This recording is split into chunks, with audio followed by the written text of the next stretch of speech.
जीत जाएगी। तो मैं तमाम लोगों से कहूंगा, जो लोग इंडिया गठबंधन के जैसे कोर वोटर माने जाते हैं, मान के चलिए अल्पसंख्यक, आदिवासी, और जो एनडीए गठबंधन के कुछ पिछड़े और सवर्ण जोन के कोर वोटर माने जाते हैं, मैं उनसे यही कहूंगा कि अगर इंडिया गठबंधन को यह सीट ना मिले तो सरकार गिरने वाली नहीं है। एनडीए गठबंधन को अगर ये सीट ना मिले तो उससे कोई फर्क पड़ने वाला नहीं है। लेकिन अगर जेलकेम को एक सीट मिलता है तो हम सीधे दोगुना हो जाएंगे, दोगुनी ताकत के साथ, दोगुने उत्साह के साथ, दोगुनी रफ्तार के साथ विधानसभा में मुद्दों को रखेंगे। मैं तमाम घाटशिला विधानसभा के तमाम वोटर से कहूंगा, क्योंकि आज के डेट में अब जनता का वोट तो रहा नहीं, अब जनता कहाँ रही वोट देने वाली, अब तो सब किसी का वोटर है।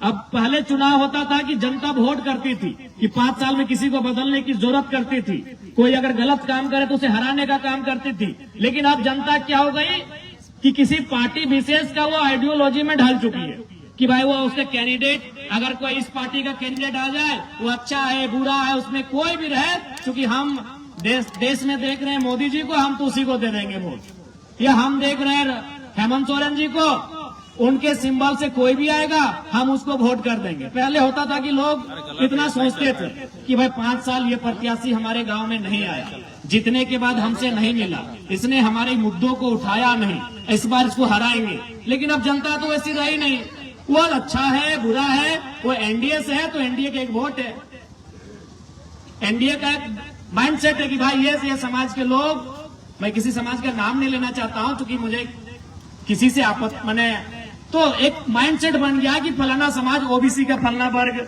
जनरल का फलना वर्ग, ये इंडिया का वोट है, इंडिया माइनॉरिटी ट्राइबल्स ये फलना वर्ग, ये इंडिया का वोट है। तो मैं उन लोगों से कहना चाहूंगा कि फिलहाल घाटशिला के चुनाव में 29 में आप क्या करेंगे नहीं करेंगे 29 में देखा जाएगा, लेकिन घाटशिला के चुनाव में मैं आपसे इतना तो आग्रह करूंगा कि एक सीट जीतने से ना बीजेपी ज्यादा उनको कुछ होने वाला है, न सरकार को कुछ होने वाला है, लेकिन अगर एक सीट हम जीत जाते हैं तो आपको भी मालूम है अभी विधानसभा में बोलने के लिए क्या समय दिया जाता है कि जिस पार्टी का जितना विधायक हो उतना मिनट दिया जाता है। तो जेलकेम पार्टी का एक विधायक 1 मिनट दिया जाता है। अगर हम लोग घाटशिला को जीत जाएंगे तो 2 विधायक होगा तो 2 मिनट दिया जाएगा। तो 1 मिनट में अगर हम सदन में सार्थकता के साथ जनता के मुद्दों को रख सकते हैं तो 2 मिनट में दुगुना रखा जाएगा, काम दोगुना बढ़ेगा, मुद्दे दोगुने सदन के सामने आएंगे। और आप ये भी देखे होंगे कि हमने कभी अगर मगर की बात नहीं की है। विधानसभा को आपने देखा होगा टेलीविजन टीवी में, अपने मोबाइल में, चैनल्स में, चाहे किसी भी, हमने कभी इधर उधर की बातें नहीं की, ना हमने किसी की आलोचना ना प्रशंसा में समय दिया। आप तो देखे होंगे बहुत सारे लोग अपने किसी को अगर इंडिया की बात है तो हेमंत सोरेन जी को कभी शाहरुख खान के बुलाने लगते हैं, अगर एनडीए को बोलने दिया जाए तो मोदी का गुणगान करने लगते हैं। लेकिन एकमात्र विधायक के जरा महत्व टू दी पॉइंट, चाहे वो किसी भी मामला हो, वो विस्थापन नीति का मामला हो, स्थानीय नीति का मामला हो, या स्टूडेंट का मामला हो, या किसान का मामला हो, किसी का मामला हो, मैं टू दी पॉइंट बात को उठाने का काम करता हूँ। तो इसलिए यह चुनाव एक नया चुनाव होगा, एक नए तरीके का चुनाव होगा। और बिल्कुल आज इस राज्य की जनता को भी तय करना है कि इस राज्य का भला कैसे होगा, इस राज्य के युवाओं को उनका अधिकार कैसे मिलेगा, इस राज्य की महिलाओं को उनका अधिकार कैसे मिलेगा। और सबसे बड़ी बात, जो शहीदों के सपने से झारखंड सींचा गया है, उन शहीदों का सपना कैसे साकार होगा, ये आज सबसे पहले तो घाटशिला की जनता को तय करना होगा। यार एक बात जान लीजिए, आज देखिए बहुत सारे लोग, मुझे कहने में किसी प्रकार से असहज महसूस नहीं हो रहा, मैं साफ कहता हूँ, जो भी प्रत्याशी आए हैं, चाहे बाबूलाल दादा रहे, चाहे सोमेश दादा रहे, जनता इनको व्यक्तिगत रूप से पसंद नहीं कर रही। हम लोग भी अभी घूम के आए, हम लोग जिधर से आए वो बाजार होता है, आपको मालूम है बाजार में एनडीए के सपोर्टर होते हैं, उन लोग भी बोल रहे थे कि हम लोग का वोट देना मजबूरी होता है, हम लोग भी बाबूलाल जी को पसंद नहीं कर पा रहे हैं कैंडिडेट। तो मैं जनता से कहना यह चाहता हूं कि अगर आप जब तक मजबूरी में वोट देंगे तो मजबूरी में वे लोग टिकट भी तो देंगे। जब तक जनता मजबूरी में वोट देगी, पॉलिटिकल पार्टियां मजबूरी में टिकट देगी। इसलिए आप तीसरे फ्रंट को चुनिए, आप चौथे फ्रंट को चुनिए, तभी नेशनल पार्टियां अच्छे उम्मीदवारों को टिकट देगी। आप जो शिकायत करते हैं कि भाई हमको कैंडिडेट पसंद नहीं है, तो आप खुद कहते हैं कि कैंडिडेट जो भी रहे हमको मजबूरी में वोट करना है हमको। इसलिए मैं जनता से भी कहना चाहूंगा कि अगर आप बदलाव चाहते हैं, परिवर्तन चाहते हैं, तो इस बार पार्टी के आधार पे नहीं, कैंडिडेट की योग्यता के आधार पे वोट करें। मैं सभी से आग्रह करना चाहूंगा, आप ऐसे उम्मीदवार का चयन करें जो घाटशिला के मुद्दों को विधानसभा तक लेकर जाएगा। आज आप देखे होंगे हम विधायक डुमरी के हैं, लेकिन हमने जादूगोड़ा का मामला को विधानसभा में उठाया। आज बताइए 25 सालों से क्या जादूगोड़ा आज से वो दंश झेल रहा है, या फिर जादूगोड़ा के साथ अन्याय आज से हो रहा है? नहीं, वर्षों से हो रहा है। लेकिन किसी विधायक का, किसी भी नेता का हिम्मत नहीं हुआ कि सदन में इस बात को उठाए, क्योंकि सबको डर लगता है। जब बड़ी बड़ी कंपनियां सामने हो, बड़े बड़े उद्योग घराने सामने हो, तो सभी लीडर को डर लगता है। तो भाई डरे हुए नेताओं को क्यों चुनते हो? निडर लोगों को चुनो जो बेबाक होकर आपकी आवाज बनने का काम करे और आपकी आवाज को उठाने का काम करे। ऐसे लीडरों को चुनो। आज घाटशिला की बात करें तो घाटशिला भी धीरे धीरे एक औद्योगिक क्षेत्र में डेवलपमेंट हो रही है, क्योंकि बगल में जमशेदपुर है, तो उसका असर धीरे धीरे घाटशिला में आएगा।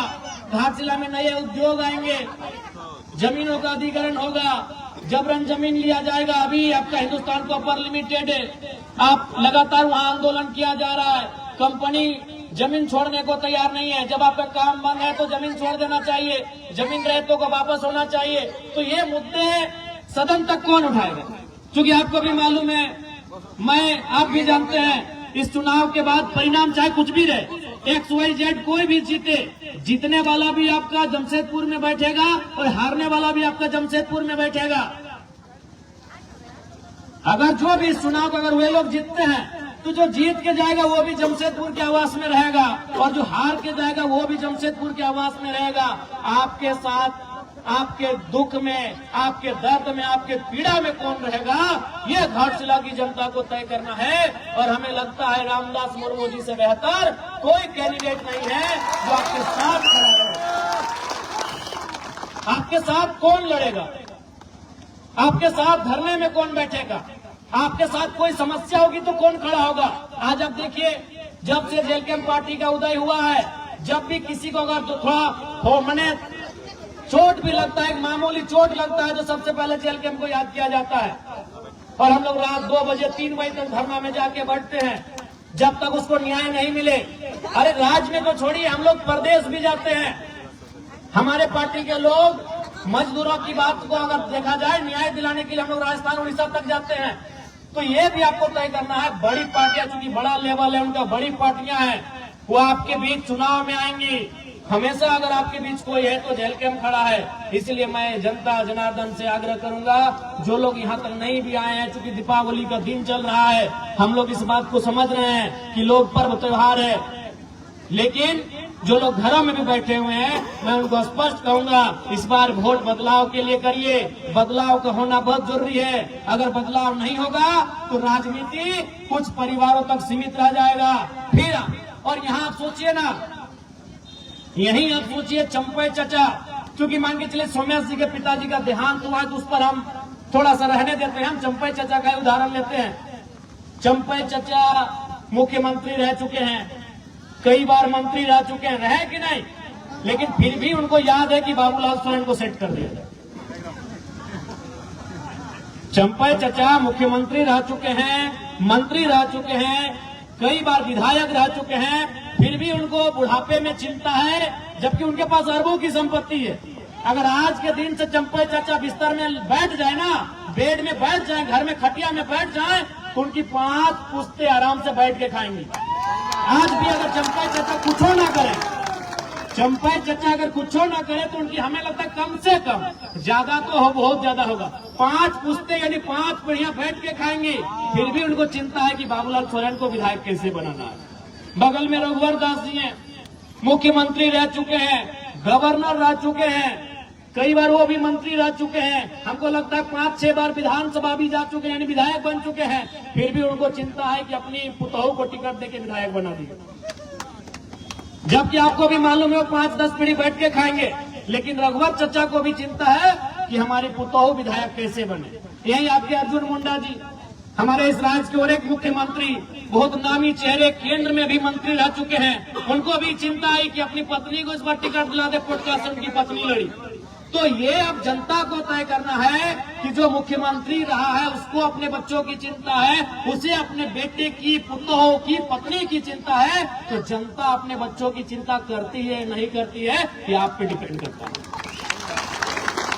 उनसे सीखिए कम से कम। वो मैं 3 मुख्यमंत्री का आपको नाम गिनाया, आप ही के कोल्हान के, उधर मधुपुरा को छोड़ देते, अभी दूरी है, यहीं आपके अगल बगल के चंपई चाचा, रघु चाचा, मुंडा जी, 3 मुख्यमंत्री। और किनको टिकट दिलाया? एक ने बेटे को जो घाटशिला में उम्मीदवार है, एक ने पत्नी को जो चुनाव हार गई, और एक ने अपनी पुतोह को जो चुनाव जीत के विधायक बनी है।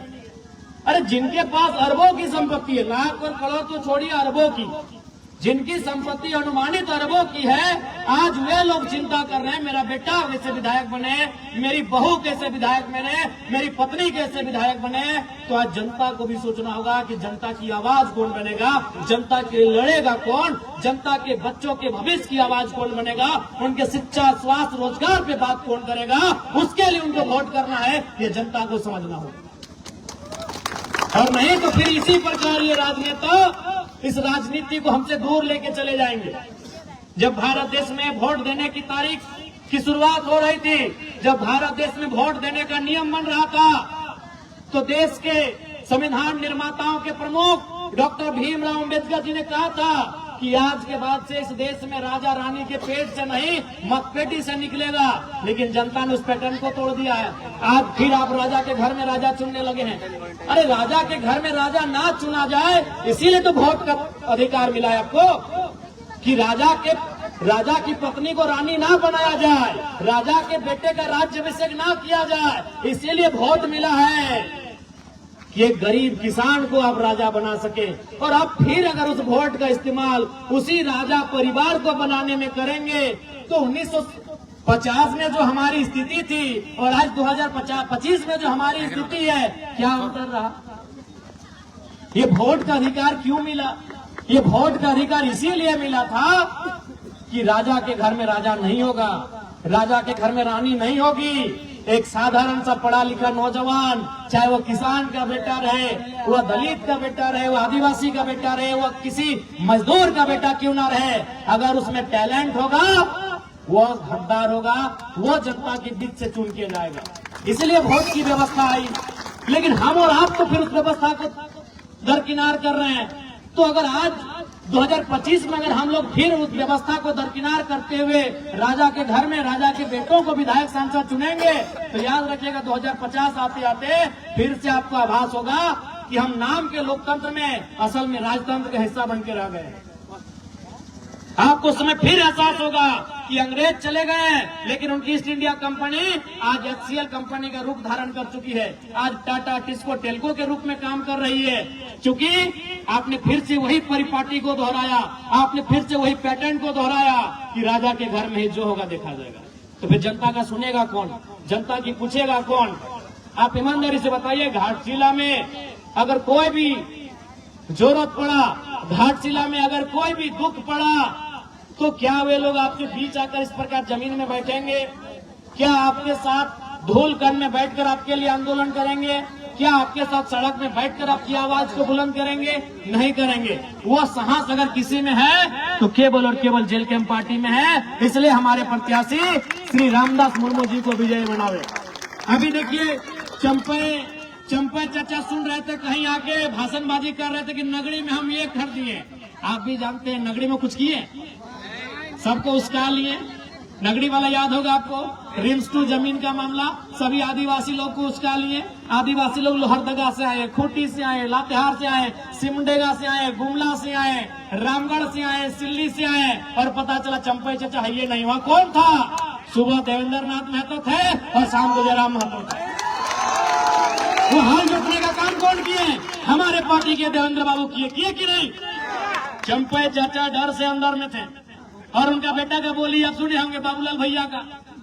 उनको मीडिया पर बनाए, उनको पूछा, पुलिस बोला कि चलिए आपको अरेस्ट करके थाना ले जाते हैं। बोला ना, हम यूट्यूब में देखे हैं, हम लोग के आदिवासी भाई का इनकाउंटर हुआ है, तो आप मेरा भी इनकाउंटर कर देंगे, हमको डर है। तो बताइए बाबूलाल दा इतना डरिएगा तो राजनीति काहे कर रहे हैं? चंपे चचा इतना खेत ला दिए हैं, बस सोचिए और खाइए। सुने कि नहीं हम घर चले जाएंगे। ये बाबूलाल जी का स्टेटमेंट है कि हम घर चले जाएंगे, तो इसलिए अब आपको तय करना है। और देखिए, जहां तक पूर्व मंत्री जी का बात है, उनको तो मैं पहले श्रद्धांजलि अर्पित करता हूं। रामदास बाबू नहीं रहे हमारे बीच। उसी समय दिसम गुरु शिबू सोरेन का भी देहांत हुआ, निधन हुआ। निसंदेह उनके निधन होने से, उनके दुनिया से चले जाने से राज्य की जनता मर्माहत है, राज्य की जनता में दुख है। लेकिन ये जरूरी नहीं है कि उनके घर से जो आएगा विधायक बनने के लिए वही उस राज्य को चलाएगा या फिर वही उनकी तरह काम करेगा। यहाँ सिंपल है। आपको याद होगा जब हमारे ही डुमरी विधानसभा में जगन्नाथ बाबू नहीं रहे तो वहाँ एक स्लोगन आया कि टाइगर विल रिप्लेस टाइगर। क्योंकि जगन्नाथ बाबू को भी वहाँ टाइगर कहा जाता था। सुनिए, आज उनके पिताजी का भी निधन हुआ, उनको भी हम श्रद्धांजलि अर्पित करते हैं। तो वहां भी जनता के बीच से एक आवाज आया कि टाइगर विल रिप्लेस टाइगर। तो घाटशिला में भी आवाज आना चाहिए, रामदास विल रिप्लेस रामदास। हमारे डुमरी विधानसभा से जहां हम विधायक बने, वहां एक ही वो नारा गूंज रहा था कि टाइगर की जगह टाइगर लेगा। जरूरी नहीं वो उसका परिवार से ही होगा, जो टाइगर होगा वही टाइगर की जगह लेगा। और टाइगर ने जगह डुमरी में ले लिया। अब हम यहाँ कह रहे हैं, घाटशिला में वही कह रहे हैं कि रामदास जी की जगह रामदास जी लेंगे। सीधा बात है। रामदास सोरेन जी की जगह रामदास मुर्मू जी लेंगे, रामदास जी की जगह रामदास जी लेंगे। ये तो आवश्यक नहीं है कि भाई उनके घर में जो जन्म ले, उनका जो खून हो वही उनके जैसा हो, वही उनके जैसा काम करिए। जरूरी है? अगर ऐसा होता तो आज प्रधानमंत्री गांधी का पोता को होना चाहिए था, गांधी जी का पोता को होना चाहिए था, भगत सिंह के रिश्तेदार को होना चाहिए था, सरदार पटेल के रिश्तेदार को होना चाहिए था, नेताजी सुभाष चंद्र बोस के रिश्तेदारों को होना चाहिए था कि नहीं?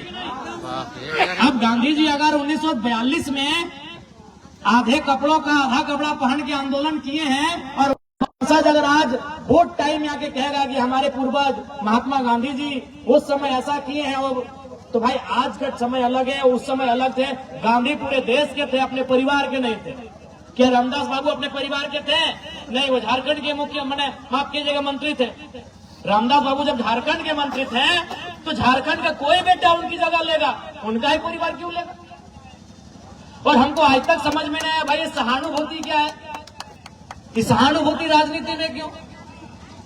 आप ही बताइए, क्या अगर कोई किसी डॉक्टर का निधन हो जाए तो क्या डॉक्टर के बेटे को डॉक्टर बनाया जाता है? क्या बनाना उचित भी रहेगा?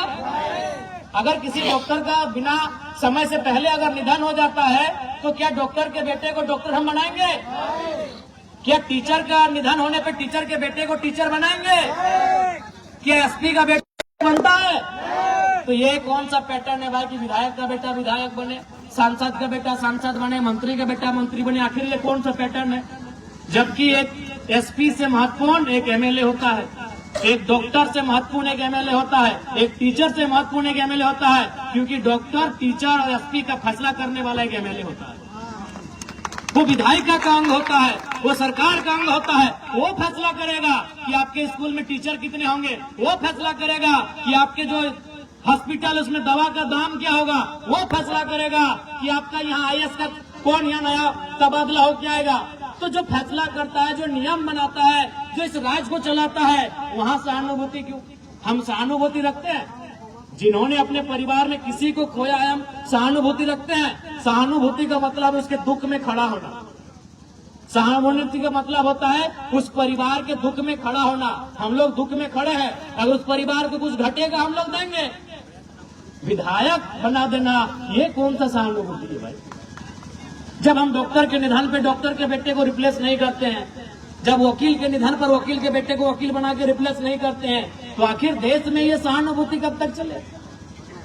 इसलिए जो मंत्री जी नहीं है, हम लोग पुनः श्रद्धांजलि भी देंगे और सहानुभूति रखेंगे परिवार के प्रति। लेकिन उनको जो रिप्लेस करेगा, उनकी जगह जो जाएगा, ये बिल्कुल भी जरूरी नहीं है कि उनका अपना घर से संबंधित हो, उनके ब्लड से संबंधित हो, उस क्षेत्र का कोई ऐसा युवा जो पढ़ा लिखा हो उनकी जगह जाए और झारखंड की आवाज को, घाटशिला की आवाज को, घाटशिला के माओ बहनों की आवाज को, घाटशिला के बुजुर्गों की आवाज को, घाटशिला के नौजवानों, किसानों, छात्रों की आवाज को विधानसभा में प्रेजेंट करे। कोई वहां जीत कर जाए, कोई वहां जीत कर जाए।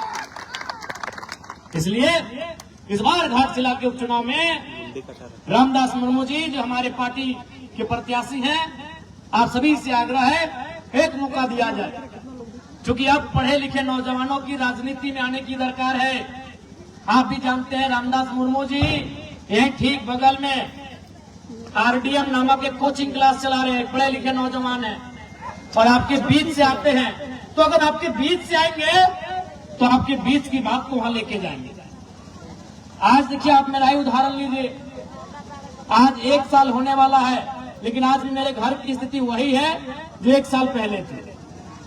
आज भी हमारे घर में बारिश होने पर पानी ऊपर से भी आता है और नीचे से भी मिट्टी गीला होता है। क्यों ऐसा होता है? क्योंकि जब जब हम अपने बारे सोचने के लिए बैठते हैं कि हमें अपने घर के लिए, अपने परिवार के लिए, अपने भाई के लिए कुछ करना है, तब तब मेरी आंखों के सामने वे लोग आते हैं जिन्होंने मेहनत करके हमको विधायक बनाया।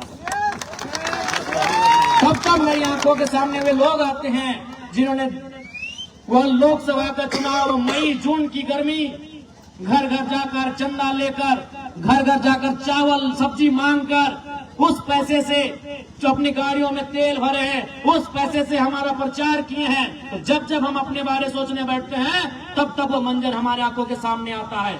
क्योंकि हम आपके बीच से आते हैं, इसीलिए हम आपके बीच की बात को सदन तक लेकर जाते हैं। इसलिए अब जनता को यह तय करना होगा उनके बीच का नेता जाए जो उनके बीच के जैसा हो कर रहे। आज देखिए ना, आप जब भी आप हमसे मिलते हैं और हमको तो लगता है कि अभी 1 साल होने के बाद भी न जनता ने हमको विधायक माना है, न हम खुद को विधायक मान पाए हैं। आज भी उनसे मिलते हैं तो उनके घर के भाई बच्चे जैसे मिलते हैं। वो भी हमसे मिलते हैं तो अपने हक अधिकार के साथ मिलते हैं, वो हम पे अपना हक दिखाते हैं। वो कभी इस प्रोटोकॉल में नहीं रहते कि हम विधायक जी से मिलने जा रहे हैं। वो अपने हक समझते हैं कि हमारे घर का बच्चा है। अरे कभी कभी तो हम लोग जहाँ जिस घर में सोते हैं, अगर जानते हैं कि थोड़ा सा हम लोग लेट उठते हैं तो 2-4 लोग बोतल से खिड़की में भी मार देता है। तब बोले नहीं, जनता है, कुछ नहीं बोलना है भाई, उनको हक है। विधायक के घर में जाने से पहले 4 गेट का एंट्री होता है, लेकिन हमारे घर में जनता जाती है, कभी हम लोग लेट उठते देखते हैं, मैंने खिड़की टूटे नहीं तो मैं कभी बोतल फेंक देता है विधायक झूठ। तो ये हक हमने जनता को दिया है और झारखंड की राजनीति में पहली बार ये हुआ है। नहीं तो आपको उनके कार्ड से गुजरना होगा। बहुत प्रकार का सिस्टम है, अगर नहीं हो घर में तो बोलना घर में नहीं है। तो इसलिए नए नेताओं को, नए युवाओं को राजनीति में आने की आवश्यकता है। आज कोल्हान की धरती आंदोलन की धरती है, क्रांति की धरती है, निर्मल बाबू, सुनील बाबू के शहादत की धरती है। और आज धरती में वहां के लोगों को यह तय करना होगा कि उनके सपनों को साकार करने के लिए जो जाएंगे सदन तक, ऐसे उम्मीदवारों को हम लोग जिताकर भेजेंगे। आज बताइए, राज्य की सरकार ने माताओं को, बहनों को 2500 रुपए का मैया सम्मान योजना दे दिया, लेकिन आज उन्हीं के घर के बच्चे स्कॉलरशिप नहीं मिल पाया है, छात्रवृत्ति नहीं मिलने के कारण रो रहे हैं कि नहीं रो रहे हैं, ये आप बताएं। रो रहे। आज इस राज्य में क्या हो रहा है आपको भी मालूम है। कुछ दिन पहले हमको ड्राइवर लोग फोन किया कि विधायक जी हम लोग बालू लेके चल रहे, परेशानी है। हम बोले भाई घाटशिला के चुनाव तक रुकिए, परेशानी रहेगा, क्योंकि सरकार के लोगों का सीधा आदेश है यहाँ से चंदा उठा के देना है चुनाव में। आज यही हो रहा है। एक बड़ा बाबू से हमारा बात हुआ, वो एक व्यक्ति से कुछ पैसा मांग रहा था। हम डायरेक्ट बोले कि बड़ा बाबू हमको भी मालूम है, मंत्री जी और सीनियर IPS मिल के आपसे 30 लाख लिए थाना तबादला का, हमको मालूम है सारा चीज, लेकिन उसको आप दूसरा जगह सुन लीजिएगा। हम सीधा बात करते हैं। आज झारखंड यही बन के रह गया है। बड़ा बाबू है तो थाना के हिसाब से 30 लाख से 50 लाख में उनको थाना दिया जाता है। उससे बड़े पदाधिकारी हैं तो उससे बड़े रेट में ट्रांसफर होता है, और उससे बड़े पदाधिकारी हैं तो 2 करोड़ से 5 करोड़ तक का दिया जाता है। ये हमारे राज्य की स्थिति है। वहां से सरकार का सोच आगे नहीं बढ़ पा रहा है। इस राज्य के कल्याण क्या करेंगे, इस राज्य की जनता का कल्याण क्या करेंगे। इसलिए राज्य की सरकार में जो बैठे बड़े बड़े नेता हैं, उनकी जड़ें हिलनी चाहिए। उनका सिंहासन हिलना चाहिए, तभी उनको डर होगा। और नहीं तो फिर अगर बड़े बड़े नेता चुन के जीत जाएंगे, अगर चंपई चाचा के घर वाले जीत जाएंगे, मंत्री जी के घर वाले जीत जाएंगे, रघुवर चाचा के घर वाले जीत जाएंगे, अर्जुन मुंडा जी के घर वाले जीत जाएंगे, तो फिर तो मजाक हो रहेंगे ना, जनता है क्या, इसके वोट तो हम लोग ऐसे ले लेते हैं। फिर वो आपको ताना देंगे। और क्यों मुद्दों की बात करेंगे, क्यों मुद्दा की बात करेंगे? आज देखिए ना देश में क्या हुआ, मोदी जी ने बात करा 2 करोड़ नौकरियां क्यों देंगे? हम जान रहे हैं कि हम इनको राम जी का नाम लेके वोट ले लेते हैं, क्यों काम करेंगे भाई? उसी प्रकार हेमंत जी, उनको भी मालूम है कि जब हम लोग चुनाव जीत ही जा रहे हैं, जब हम कुछ ना करने पे भी ये लोग 50-60 सीट हमको दे ही रहे हैं, तो क्यों काम करेंगे? इसलिए राजनीति में, लोकतांत्रिक देश में अगर ताकत कहीं है तो तलवार में नहीं है, ताकत आपके तीर में नहीं है, ताकत भाले में नहीं है, ताकत त्रिशूल में नहीं है, ताकत बंदूक में नहीं है, ताकत आपकी इस उंगली में है जब आप ब्लू रंग की स्याही लगाकर वोट देने जाते हैं। ताकत इस उंगली में है आपकी, जिस उंगली से आप उनको नचा सकते हैं। तो इसलिए उनको बताना होगा कि राजनीति आपकी रखेल नहीं है, राजनीति आपके अधीन नहीं है, राजनीति आपकी धरोहर नहीं है, राजनीति जनता की है, राजनीति जनता की है। आपको बताना होगा कि राजनीति जनता के लिए बनी है, इसे आपको बताना होगा। और ये सारी शक्ति तमाम जनता जनार्दन आपकी उंगली में है। अगर आप उनको बताएंगे नहीं, ये आप उनको जताएंगे नहीं, तो बदलाव कैसे होगा? उनके माइंड में सेट हो चुका है कि झारखंड की जनता सड़कों में लगातार 4 साल क्यों ना हल्ला कर ले, 4 साल क्यों ना आंदोलन कर ले, 5वें साल उनका वोट आखिर हम लोग ले जाएंगे।